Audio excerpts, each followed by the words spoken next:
Welcome to Read, Pray, Write, Spiritual Reading for Modern Life. I'm Jean Kelly.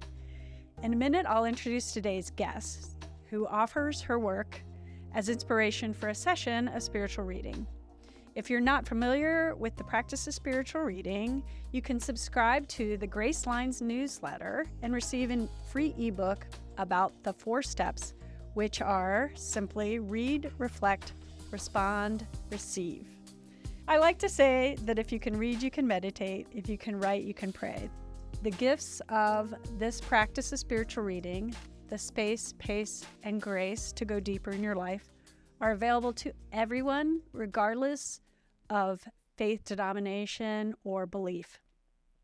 You can also visit www.readpraywrite.com for resources, including guided meditations for spiritual reading, suggested texts for the practice as well.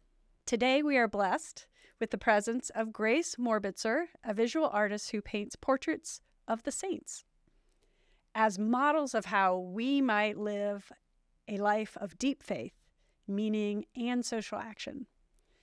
The authenticity of her artwork, along with the prayers she writes, asking for help from these holy men and women from history as intercessors, has earned her a large social media following as a faith and spirituality influencer. She is also the editor, illustrator, and writer of a new book, The Modern Saints, Portraits and Reflections of the Saints.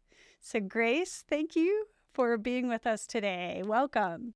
Yes, thank you so much for allowing me to be here. I can't wait to talk about the amazing saints. Yeah, I have been so impressed by not only your artwork and your writing, but also your reach and influence. A friend of mine posted to social media a display she had made somewhere in Iowa, and I noticed on the table what looked like your work, a holy card, and sure enough it was. So you're everywhere. I love it.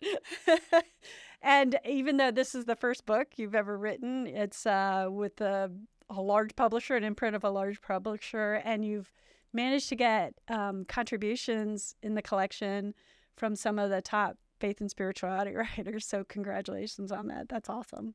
Today you provided a reading about why you started painting saints, or why saints became important to you when you're an art student in art college. Not that long ago, not that many years ago. And so can you tell us more about that experience, including like how and why you came to focus your work after that on portraits of the saints? Definitely. So, as I mentioned, I'd grown up going to Catholic school, and that was somewhere where I never quite had felt like I fit in. But when I went to art school, friends and family members who had known me from my Catholic school background were also really worried about me not fitting in this much more progressive creative space because there were no real faith-based groups on campus, no Bible studies or anything at the time, nowhere where I could really express my faith in a community that was related to the school at all. So what I did was, when I was looking for art supplies at yard sales, like I still continue to do on a regular basis, I found some free pieces of wood that reminded me of what traditional icons had been painted on in the past. And being a very broke college student, took those home right away. And I decided I wanted something for my dorm room to express that faith, that I couldn't find another avenue to express in this space, and decided I wanted to paint the Sacred Heart of Jesus and Immaculate Heart of Mary. But I really couldn't decide on a style that I wanted to paint those in. I didn't feel right painting something super traditional in this college progressive space. And I was so tired of some of that imagery too, but I couldn't quite explain why yet, until I started on this project.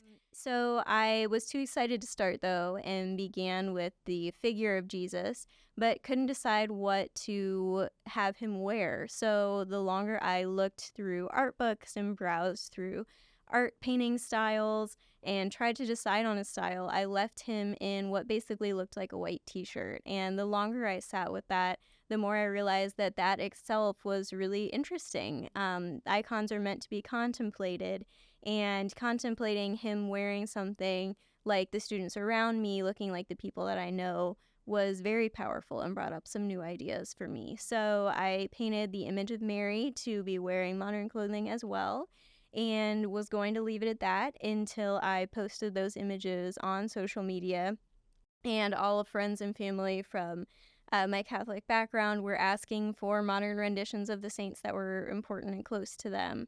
I think that they saw something powerful too in seeing these people represented in a way that was not only relatable, but also in a way that they hadn't really ever thought to think of them in. And it brought up new ideas and perspectives about these people they thought they knew really well. So a serendipitous occasion or discovery that you had a really strong response of your audience from and decided to pursue it a little further. And now are you pretty exclusively doing this kind of work? I understand you weren't a painting major at all in college, so... Yes, definitely. I didn't take any painting classes until senior year, and that was just a elective of oil painting, and that's not the medium I use now. But it's what I do for my full-time job. Most of it is not painting, however. There are a lot of other sides to running a small business I wasn't quite expecting, but they're all things that I felt were interesting and exciting and worth it to me to pursue. And so every little bit of it is amazing. And after I graduated, I worked full-time for a year in my interior architecture major. And then after that, I transitioned into doing this full-time, started working in a studio. And all of that is just something I am so grateful and excited to do every day. So you mentioned how in the past ancient iconography functioned as far as like what the wood panels were like. And I know you consider yourself a modern iconographer, choosing to kind of update both the process and the images for a modern audience, many of which are your peers. So could you tell me how that works, a little bit of the history of iconography, and then how you go about creating one of these works? And who do we have here? We have a picture of... Definitely. This is Saint Simon the Zealot, and it's one of the first few that I created that I still have. I don't have many left since most of them are commissions now, so it's nice to be able to hold on to one every once in a while. But yeah, ancient iconography has a very long history and some very strict rules too. People who consider themselves iconographers usually obey a very certain set of rules that was developed around the 11th and 12th century. And if you picture an icon, it usually fits into that description of what these rules entail. So people are constructed of very basic shapes, very specific shapes and lines. They are all based off of an icon that came before. And I think that's super interesting because we hold the first icons to have been divinely created. The face of Jesus on Veronica's veil, images like those. And so each icon is supposed to hold a spark of that divine image because of this. And they also use specific materials, so specific paints, patterns, wood pieces that they are painted on. And they're also referred to as being written rather than painted. And this is not only because of that strong tradition, but also because they're meant to be contemplated. So they are really the visual equivalent of written Bible stories and prayers and histories, and were really used for a lot of education in the early years as well, especially when populations were illiterate. But the main thing about traditional iconography is that the people depicted in these images are meant to look as they are glorified, so like as they are in heaven. So that describes a lot of why they are expressionless, why they are a little distorted, more androgynous. They are supposed to be past all of the trials and challenges of being a human on earth.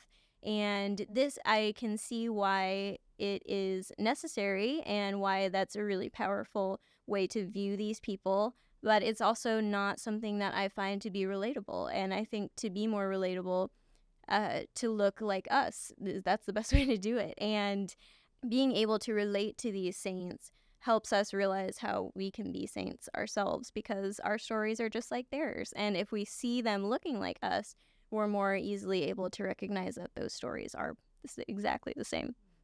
So I understand you both teach iconography as a meditative practice, and you consider that an expression of your own spirituality and faith. Can you just tell us how that is? Definitely. So, in this traditional form of iconography, the iconographer is always given a assignment and a blessing to create this piece. It's never something they choose to do, and they also don't see it as themselves either, more as the spirit working through them. And it's a very meditative practice. You're always working towards something that is more divine, more heavenly, and the process itself for me is definitely like that. I would say it's full of prayer and meditation and really focusing on who this person was and what I can learn from them. I always write their biographies first to make sure I have a really good grasp of who I think they could be, translate that into how I think that would mean they look today. And I really try to focus on what I can take from their story and what that says about our faith. And so you think that it's a good idea to modernize your method so they are relatable. Tell me more about why you think the saints are important to today's audiences. Yeah, so a lot of younger folks and students that I met at school, some of them really wanted to get back to this faith that they grew up with, but they weren't sure where to start. Many of them had not grown up in a faithful home and just really had so many questions, but just found it so unapproachable, or just really felt like there wasn't a place for who they were with their specific identity and story in the church anymore. And so being able to realize the vast diversity of people who have been lifted up by the church in this faith, I think is really powerful for anyone who fits in any of those categories, because you can see by learning about the saints and their stories that there's not just one way to do it. You know, they all had much different desires and passions and skills and talents, and all lived in different places at different times, and yet they were meant for exactly what they needed to do to make their community a much better place, even though it was all so very different from each other saint.